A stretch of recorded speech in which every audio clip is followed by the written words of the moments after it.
శంఖం పూరించనే రాముని తీరు శ్రీరాముని తీరు అచల్ సమరం చేద్దామంటూ సైన్యం కదిలొచ్చనే హనుమంతుల తీరు ఇది ఆంధ్రుల పోరు ఒక యుద్ధం పుట్టింది సీమాంధ్రుల కోసం ఈ రాక్షస పాలననే చేస్తాము రాగంతం మీ కత్తులకు నెత్తులను వంచదు మా పౌరుషం దుమ్ దుమ్ దుమ్ తాం దుంకాడుతాం దుమ్ములేస్తుంటే పసుపు చెండెగరేస్తాం దుమ్ దుమ్ దుమ్ దుమ్ తాం దుంకాడుతాం జనగర్జనతో చంద్రన్న గెలుపును చూస్తాం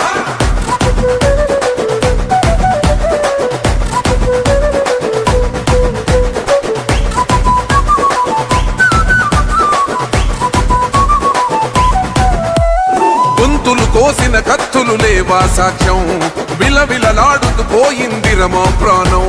నేలన తడిసిన నెత్తుర తిలకం దిద్దా ఎవడొస్తడ రండిర ఇక మేం అస్సలు తగ్గం మీ రౌడి జానికి మో పౌరుషానికి మొదలైనద యుద్ధం గెలుపెవడద చూద్దాం ఓహో